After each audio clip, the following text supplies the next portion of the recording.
Exclu du mariage de ma cousine pour éviter les drames, j'ai pris des vacances. Lorsque le mariage s'est transformé en désastre, ma famille a imploré mon aide. Tu dois nous aider à payer ça.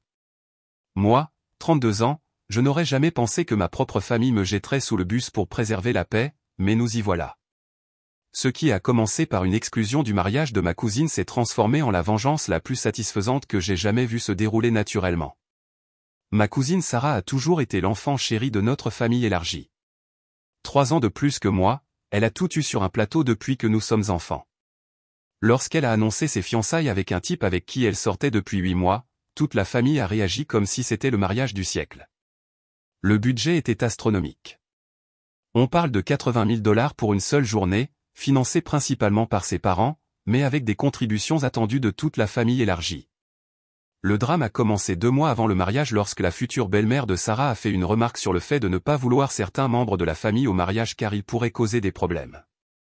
Elle faisait référence à moi, apparemment, parce que j'avais eu l'audace de remettre en question certains choix de vie de Sarah dans le passé. Rien de grave, juste souligner quand elle était irresponsable avec l'argent ou qu'elle traitait mal les gens. Mais d'une manière ou d'une autre, cela s'est traduit par le fait que j'étais une influence négative qui ruinerait l'ambiance de son jour spécial. Au lieu de me défendre, ma tante et mon oncle, les parents de Sarah, ont décidé qu'il serait plus facile de me désinviter. Ils ont appelé ça d'éviter les drames inutiles. Mes propres parents, qui, je pensais, me soutiendraient, ont suggéré que je fasse juste avec pour maintenir l'harmonie familiale. La trahison a été profonde, mais ce qui m'a vraiment touché, c'est la façon dont ils s'attendaient toujours à ce que je contribue financièrement à ce mariage. Je n'étais même pas invité à y assister. Ma tante m'a coincé lors d'un barbecue familial, expliquant qu'ils avaient vraiment besoin que tout le monde participe parce que les coûts devenaient incontrôlables. Elle a eu le culot de me demander 2 000 $, l'argent que j'économisais depuis des mois pour des vacances que je planifiais. Quand je lui ai dit que je ne contribuerais pas à un mariage auquel je n'étais pas le bienvenu, elle a agi comme si j'étais mesquin et égoïste. C'est alors que j'ai décidé de prendre mes vacances pendant la semaine exacte du mariage de Sarah. J'ai réservé un voyage au Costa Rica, un rêve que je caressais depuis des années, tyrolienne à travers les forêts de nuages, cours de surf, photographie animalière, tout le tralala. Je me suis assuré de publier des informations sur ma planification sur les médias sociaux, non pas pour être rancunier, mais parce que j'étais sincèrement excité par cette aventure. La réaction de la famille a été immédiate et prévisible. Mon téléphone vibrait constamment avec des messages sur le fait que j'étais délibérément difficile et que j'essayais de voler l'attention du grand jour de Sarah. Ma mère m'a appelé 3 fois en une seule soirée, me suppliant de reconsidérer à la fois le voyage et mon refus de contribuer financièrement. Elle n'arrêtait pas de dire que je faisais ça pour moi alors que je ne faisais que vivre ma vie. Je suis parti pour le Costa Rica la veille du mariage, et c'était tout ce que j'espérais. Les premiers jours ont été incroyables.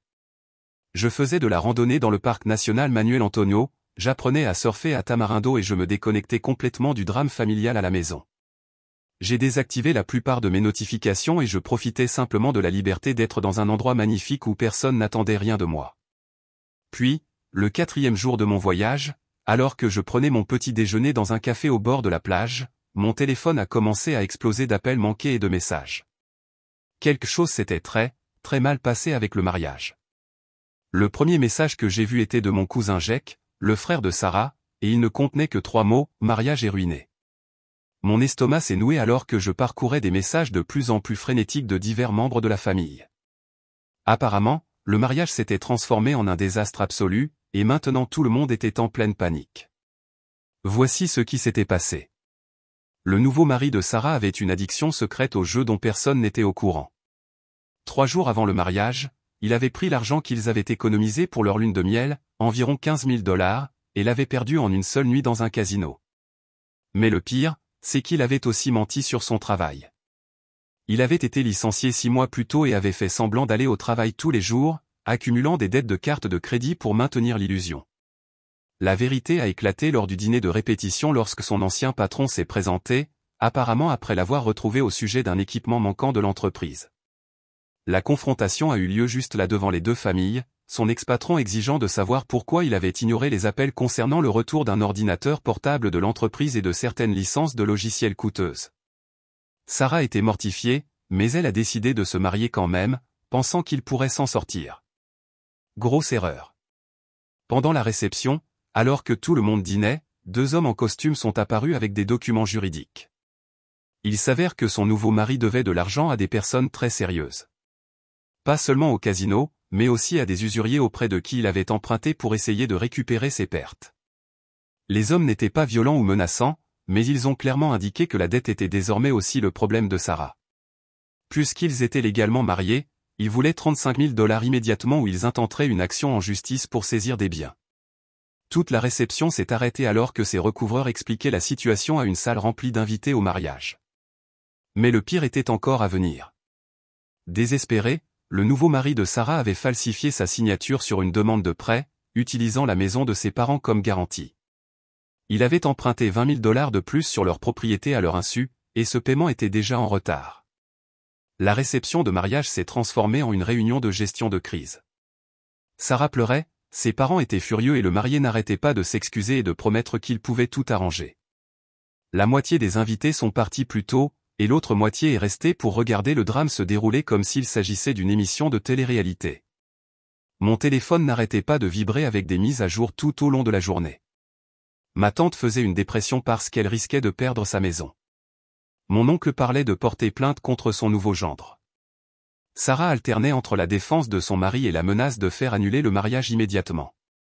Puis sont venus les appels me demandant de l'aide.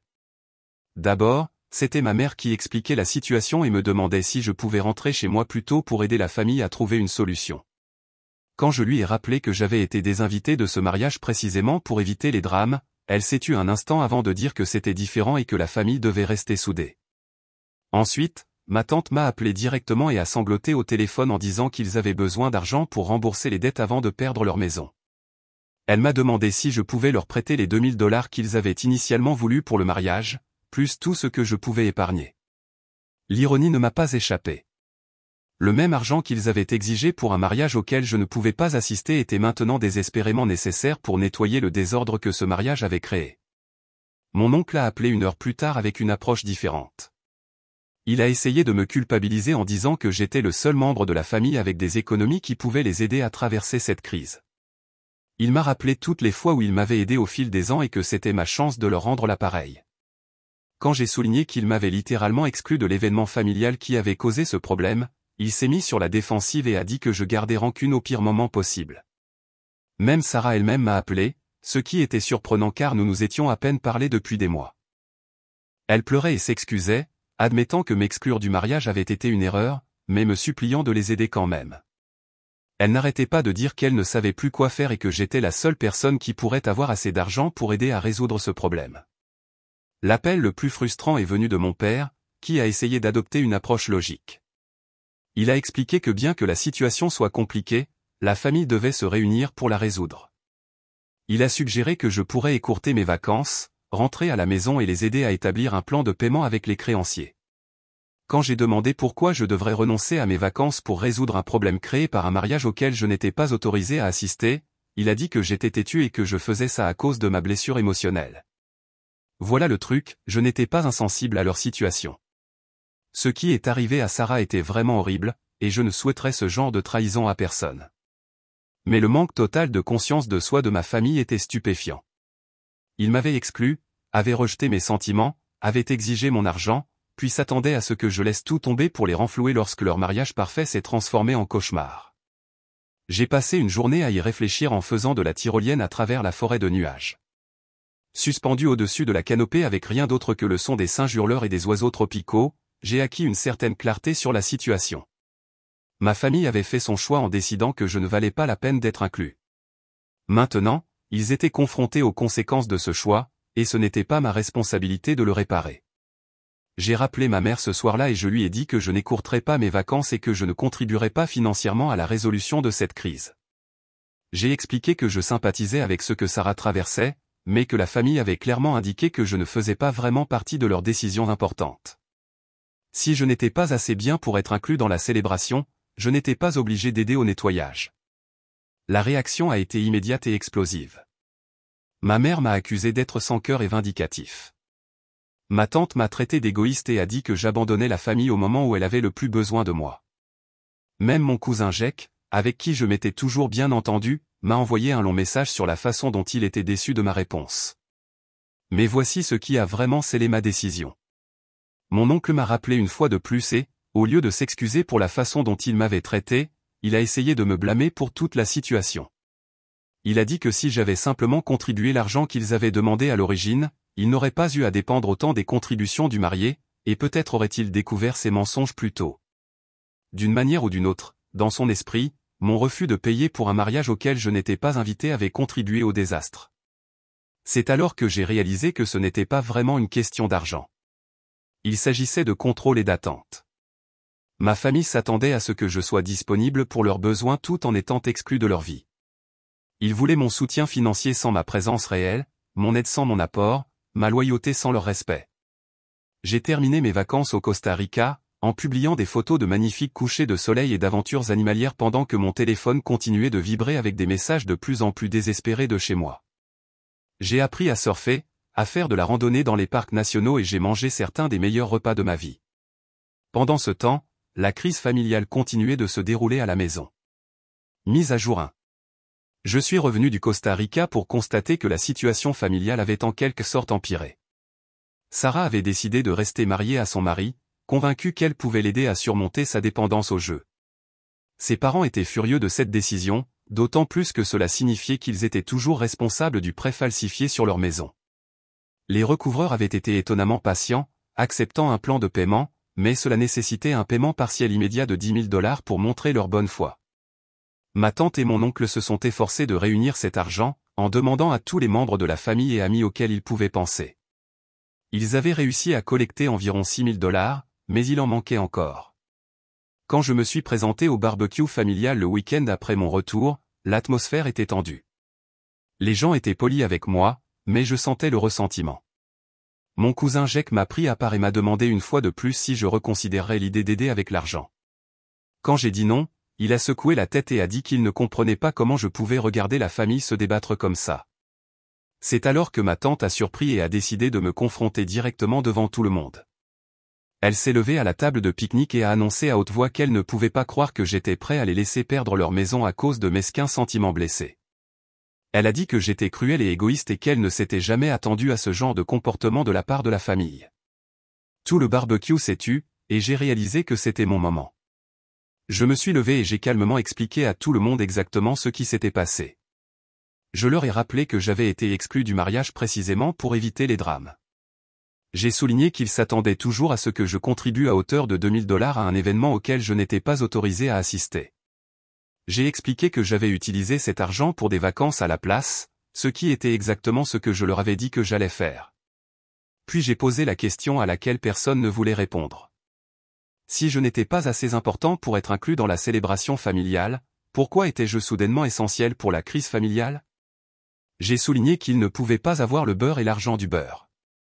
Soit je faisais partie de la famille, soit je n'en faisais pas partie. Le silence qui a suivi était assourdissant. Ma mère a essayé d'interrompre, disant que ce n'était ni le moment ni l'endroit pour cette discussion, mais je n'avais pas terminé. Je leur ai dit que j'avais appris quelque chose d'important pendant mes vacances. Je n'avais pas besoin de leur approbation ou de leur inclusion pour être heureux. J'avais passé un moment incroyable au Costa Rica, et j'avais réalisé que j'avais trop essayé d'entretenir des relations avec des personnes qui ne me valorisaient que lorsqu'elles avaient besoin de quelque chose. Mon oncle a essayé de faire valoir que la famille était censée s'entraider quels que soient les désaccords passés, mais j'ai rapidement mis fin à cela. Je lui ai rappelé que lorsque j'avais eu besoin de leur soutien, lorsque j'étais exclu et blessé, il m'avait dit de simplement accepter la situation pour le bien de l'harmonie. Maintenant qu'ils avaient besoin de mon soutien, soudain, la loyauté familiale était la chose la plus importante au monde. Mise à jour 2. La confrontation au barbecue a tout changé. La nouvelle s'est répandue rapidement dans toute la famille élargie sur ce qui s'était passé, et les opinions étaient partagées. Certains parents m'ont contacté en privé, admettant qu'ils pensaient que j'avais été traité injustement, mais n'avaient pas voulu s'impliquer. D'autres ont redoublé d'efforts en affirmant que je devrais aider, peu importe la façon dont j'avais été traité. La situation de Sarah a continué de se détériorer. Son mari avait promis de se faire soigner pour sa dépendance au jeu, mais dans les 2 semaines suivant le mariage, il a disparu pendant 3 jours et est revenu ayant perdu $5 000 de plus, de l'argent que Sarah lui avait donné sur ses propres économies pour aider à payer les factures. Elle a finalement demandé la séparation et est retournée vivre chez ses parents. L'ironie était flagrante. Les parents de Sarah avaient maintenant leur fille de retour à la maison, confrontés aux conséquences du mariage qu'ils avaient dépensé 80 000 $ à célébrer, tout en faisant toujours face à la possibilité de perdre leur maison à cause du prêt falsifié. Le gendre qu'ils avaient accueilli dans la famille avait disparu, ne laissant derrière lui que des dettes et des problèmes juridiques.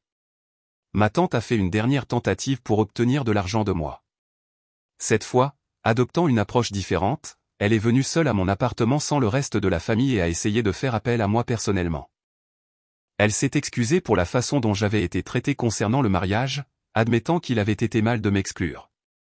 Elle a dit qu'elle comprenait pourquoi j'étais blessé et en colère, mais m'a supplié d'envisager d'aider quand même, juste cette fois.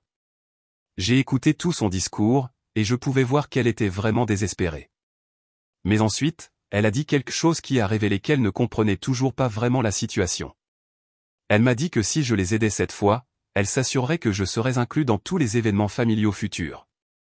Elle offrait essentiellement de me traiter comme un membre de la famille en échange de mon argent. Je lui ai expliqué qu'être traité comme un membre de la famille ne devrait pas dépendre de mes contributions financières. Je lui ai dit que le mal était déjà fait, non seulement en m'excluant du mariage, mais aussi par la réponse de la famille à cette crise. Le fait qu'ils n'aient reconsidéré ma valeur pour la famille que lorsqu'ils avaient besoin d'argent m'a montré exactement où j'en étais. Elle a quitté mon appartement en pleurant, et je me suis senti mal à ce sujet, mais j'ai aussi ressenti quelque chose que je n'avais pas ressenti depuis des mois, la paix. J'avais enfin cessé d'essayer de gagner ma place dans une famille qui avait déjà décidé que j'étais dispensable. Mise à jour 3. 6 mois plus tard, la poussière est finalement retombée, et les conséquences sont exactement celles auxquelles on pourrait s'attendre. Mon oncle et ma tante ont réussi à éviter de perdre leur maison, mais de justesse. Ils ont dû contracter une deuxième hypothèque et paieront pour le désastre du mariage de Sarah pendant les 15 prochaines années. Sarah a fait annuler son mariage et reconstruit lentement sa vie. Bien qu'elle ait déménagé dans une ville différente pour prendre un nouveau départ, la dynamique familiale a changé de façon permanente. Il y a une division claire entre ceux qui m'ont soutenu et ceux qui pensent encore que j'aurais dû aider, peu importe la façon dont j'ai été traité. Les réunions de famille sont maladroites maintenant, avec des gens qui choisissent leur camp et évitent certains sujets. Mais voici la partie surprenante, je suis plus heureux que je ne l'ai été depuis des années. Me retirer du drame familial et des attentes a été incroyablement libérateur. J'ai utilisé l'argent que j'ai économisé en ne contribuant pas au mariage pour faire 2 autres voyages incroyables, un en Nouvelle-Zélande et un autre en Islande. J'ai aussi commencé à sortir avec quelqu'un qui m'apprécie vraiment pour ce que je suis, pas pour ce que je peux apporter. Ma mère appelle encore de temps en temps, généralement lorsqu'il y a une nouvelle crise familiale qui nécessite de l'argent ou du soutien. Elle a appris à ne pas me le demander directement, mais elle mentionne à quel point tout le monde est stressé et combien il pourrait avoir besoin d'aide. J'écoute poliment et puis je change de sujet. Sarah m'a contacté récemment, en envoyant un long message s'excusant pour tout ce qui s'était passé. Elle a admis que m'exclure du mariage avait été une erreur et qu'elle comprenait pourquoi j'avais refusé d'aider aux conséquences. Elle a dit qu'elle ne s'attendait pas à être pardonnée, mais voulait que je sache qu'elle avait tiré des leçons de cette expérience. J'ai apprécié son message, et j'ai répondu en lui disant que j'espérais qu'elle allait bien dans sa nouvelle ville, mais je n'ai pas offert de reconstruire notre relation ou de faire semblant que tout allait bien maintenant. Certains ponts, une fois brûlés, ne peuvent pas être reconstruits, et parfois c'est pour le mieux. La partie la plus satisfaisante de toute cette expérience n'était pas la vengeance, c'était la réalisation que je n'avais pas besoin de l'approbation de ces gens pour être heureux.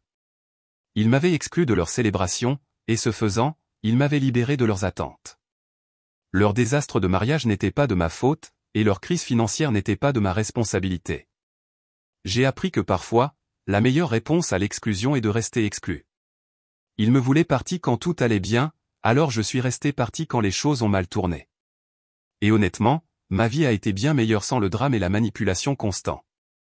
La famille parle encore du désastre du mariage, et mon nom revient encore dans ces conversations, mais maintenant je suis celui qui s'est échappé, qui a choisi son propre bonheur à l'obligation familiale.